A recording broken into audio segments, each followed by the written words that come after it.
Aku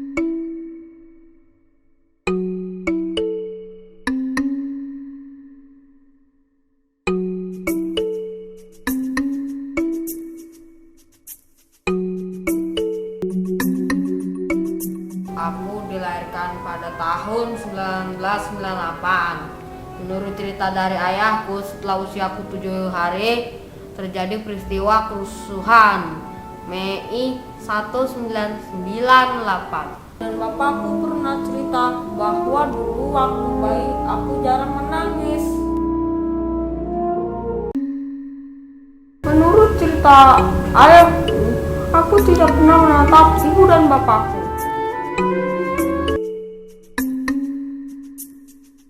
Hingga pada suatu hari, nampaknya ayah dan ibuku mulai gelisah karena di usiaku yang hampir 2 tahun atau 1,8 tahun, aku belum bisa bicara.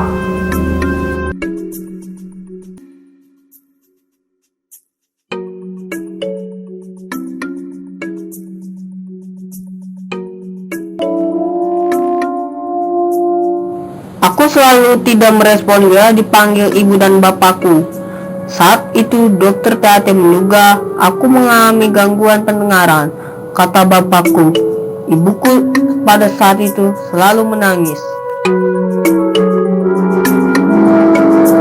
Setelah itu, aku dibawa ke rumah sakit Cipto dan diperiksa dengan alat-alat berupa kabel-kabel pada bagian kepalaku. Kata ibuku, inilah namanya tes rekam berat. Dari tes itu, ternyata pendengaranku normal atau tiada gangguan. Dari informasi dokter Sarah anak, aku diketahui mengalami autisme. Ibu dan bapakku tidak tahu makhluk apa itu autisme.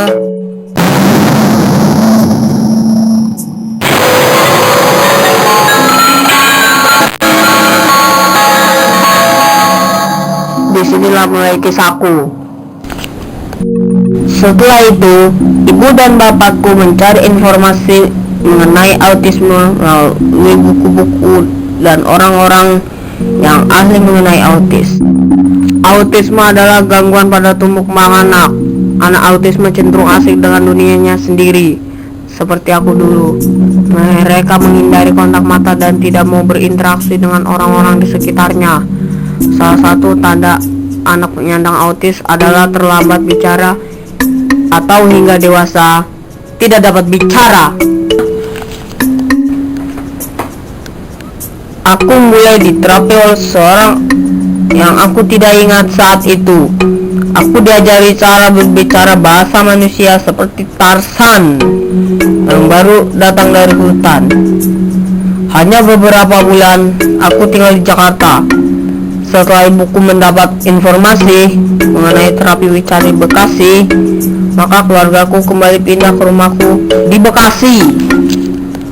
Pada usia 4 tahun, barulah aku mulai dapat menyebutkan kata mama dan bapak.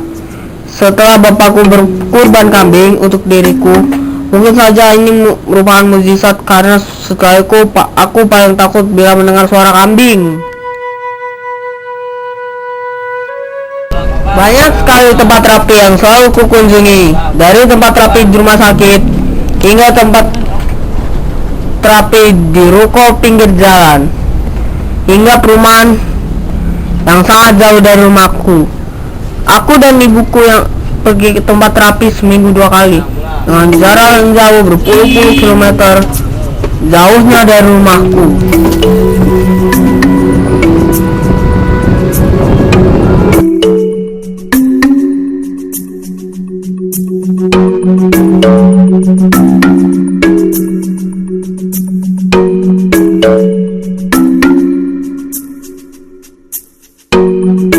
Hampir 2 tahun, aku meninggalkan rumahku di Bekasi. Aku mulai kembali lagi tinggal di Bekasi setelah aku pindah sekolah pada akhir semester ganti ke SD Setia. Di sekolah yang baru itu, aku mulai berteman dengan teman-temanku. Teman-temanku mulai dapat menerima gaya dan sikap.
Nama saya Anugrah Fadli Kreator Seniman.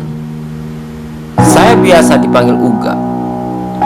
Usia saya 23 tahun. Saya masih kuliah, sedang menyelesaikan tugas akhir pada jurusan seni rupa di kampus Institut Seni Indonesia di Yogyakarta. Saat ini, saya tinggal di Kasongan, Bantul, Yogyakarta. Saya selalu berkarya di studio saya, yakni Studio Tanjakan 98, yang sekaligus menjadi rumah saya. Saya akan menjelaskan proses saya berkarya, dimulai dari proses saya dalam imajinasi. Biasanya, saya akan berdiskusi sebelum berkarya dengan ayah saya. Dengan diskusi, maka saya lebih mudah mengembangkan imajinasi saya.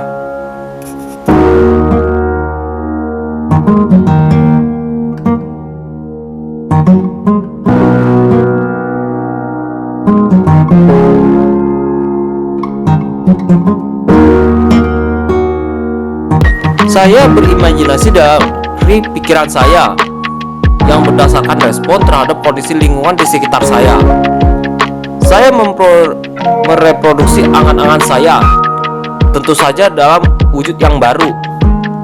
Mengapa saya berkarya dengan tema-tema imajinatif? Karena saya lebih suka berimajinasi dengan pikiran saya yang bebas. Berimajinasi selalu saya lakukan sejak kecil. Menurut saya, kehidupan akan menarik bila dipandang secara imajinatif dan fantastis. Dalam berkarya, saya menggunakan ekspresi pikiran liar saya melalui lukisan. Media lukisan yang saya gunakan adalah akrilik di atas kanvas, dan warna yang saya suka adalah merah, biru, hitam, dan hijau. Saya buat dengan perpaduan melalui campuran cat dengan teknik melukis tanpa ada kuas dan menggunakan tangan langsung.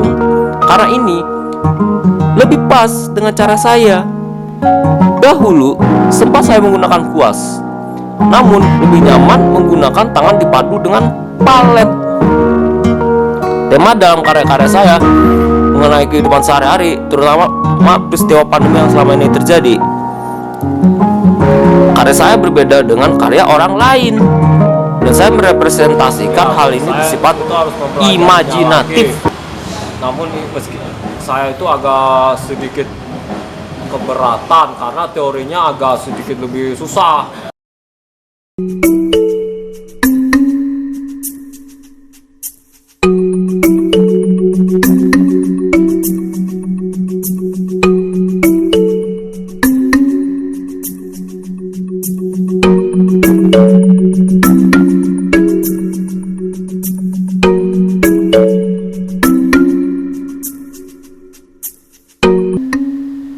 Ini pencapaian saya, meskipun bukan pencapaian yang final. Ini menjadikan proses saya menjadi seniman yang hebat dan ngetop lah, istilah gitu. Dan saya banyak juga yang harus mendalami itu. Ini perjuangan hidup saya semasa diisi. Anugrah Fadli Kreator Seniman.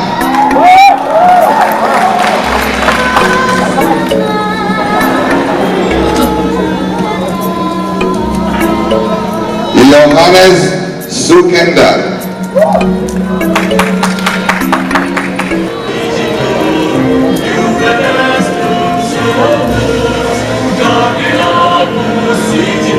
Bagaskara Maharastu Pradipdaya Irawan.